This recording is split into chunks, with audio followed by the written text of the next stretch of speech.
Hi, welcome to Like Share Trading Academy YouTube channel. நான் Vijendra financial trainer. இந்த வாரம் market எப்படி இருந்தது அப்படின்னு நம்ம பார்க்க போகிறோம். ஆரம்பத்தில் அதாவது மண்டே டியூஸ்டேல கொஞ்சம் அப்சைடு மூவ் மாதிரி தெரிஞ்சுட்டு அதுக்கப்புறமா மார்க்கெட் நல்லாவே இறங்கிடுச்சு.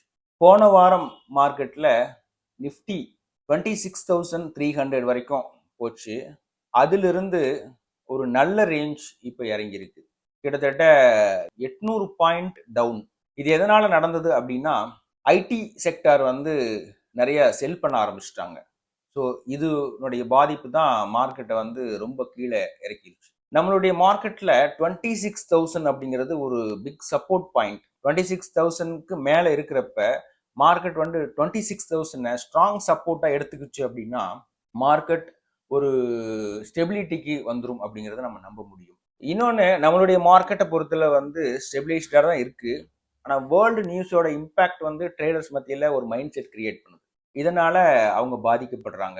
ஆட்டோமொபைல் செக்டார், இண்டஸ்ட்ரியல் செக்டார் இதெல்லாமே மார்க்கெட் அப்சைடு மூவ் ஆகிறதுக்காக நிறைய இன்ஃப்ளூயன்ஸ் பண்ணாங்க. ஆனால் ஐடி செக்டார் தான் கீழே இழுக்கிறதுக்கான வாய்ப்பாக இருந்தாங்க. இந்த வாரத்தில் அதிகப்படியான கெயின் பண்ணவங்க அப்படின்னு பார்த்தீங்கன்னா ஆட்டோமொபைல் செக்டார், இண்டஸ்ட்ரியல் செக்டார்ல இருக்கிற ஸ்டாக்ஸ் தான்.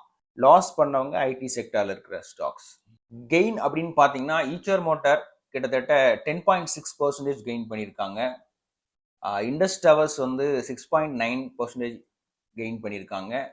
அப்புறம் பில்லியன் பிரைன்ஸ் 6.17% பண்ணியிருக்காங்க. நிப்பான் லைஃப் 4.9% பண்ணியிருக்காங்க. இதை தாண்டி பிஎஸ்சி கிட்டத்தட்ட 8.5% ப்ராஃபிட் பண்ணியிருக்காங்க. இது எல்லாமே ஒரு பாசிட்டிவ் சைட் மூவ் தான்.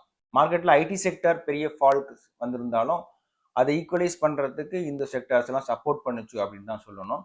ஐடி செக்டாரை பொறுத்தளவு இன்ஃபோசிஸ் 8% லாஸ் பண்ணியிருக்காங்க. HCL டெக்னாலஜி 7.3% லாஸ் பண்ணியிருக்காங்க. அதுக்கப்புறம் ஆரக்கிள் ஃபின்சர்வ் 6.8% லாஸ் பண்ணியிருக்காங்க. பெர்சிஸ்டன்ட் சிஸ்டம் 6.8% லாஸ் பண்ணியிருக்காங்க. டிசிஎஸ் 6.5% லாஸ் பண்ணியிருக்காங்க. இதெல்லாமே ஒரு பெரிய லாஸ் தான். மார்க்கெட் டவுன் ஆகிறதுக்கு இதெல்லாமே ஒரு பெரிய காரணமாக இருந்திருக்கு. வேர்ல்டு மார்க்கெட்னுடைய இம்பேக்ட் தான் நம்மளோட மார்க்கெட்டில் மேக்ஸிமம் ரிஃப்ளெக்ட் ஆகுது. ஏன்னா ட்ரேடர்ஸோட மைண்ட் செட் அப்படி தான் இருக்கு. இப்போ கோல்டு எப்படி இருக்கு அப்படின்னு பார்த்தோம் அப்படின்னா கோல்டு ரஷ்யன்ஸ் நிறைய செல் பண்ண ஆரம்பிச்சிட்டாங்க. அதே மாதிரி சைனீஸ் எல்லாம் செல் பண்ண ஆரம்பிச்சிட்டாங்க. ஸோ இந்த மாதிரி பெரிய கோல்டு இன்வெஸ்டர்ஸ் எல்லாருமே கோல்டுல இருந்து வெளியே வர்றதுனால கோல்டுல பெரிய ஃபால் டெஃபினட்டா வரும்.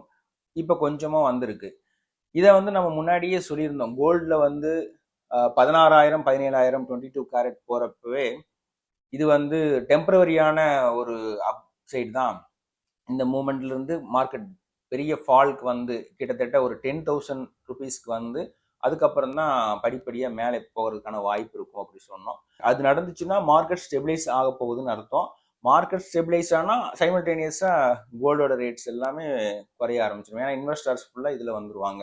மார்க்கெட் ஒவ்வொரு வாரமுமே ஏதாவது ஒரு விதத்தில் அப் சைடோ டவுன் சைடோ வரதுக்கான வாய்ப்பு டெஃபினட்டாக இருக்கும். அப் சைடே வரல அல்லது டவுன் சைடே வரல அப்படின்லாம் நம்ம ஃபீல் பண்ணலாம் வேண்டியதில்லை.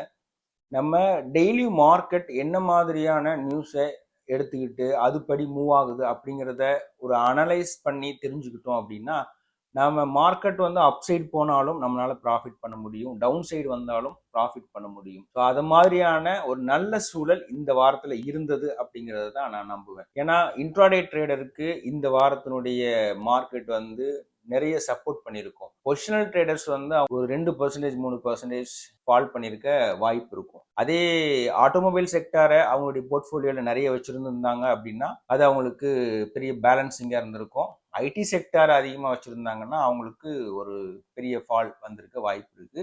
பட் அப்படி இருந்தாலும் இனி வரப்போற அடுத்தடுத்த வாரத்தில் ஐடி செக்டார் டெஃபினட்டா அப்கிரேடுக்கு வரும். ஏன்னா மார்ச்சுக்கு அப்புறமா ஐடி செக்டார் டெஃபினட்டா பெரிய லெவல்ல மூவ் ஆகும். அப்படி மூவ் ஆச்சு அப்படின்னா உங்களுடைய போர்ட்ஃபோலியோ அந்த லாஸ் எல்லாம் ரெக்கவர் பண்றதுக்கான வாய்ப்பு இருக்கும். இந்த வாரம் மார்க்கெட்டை பத்தி பார்த்தோம்.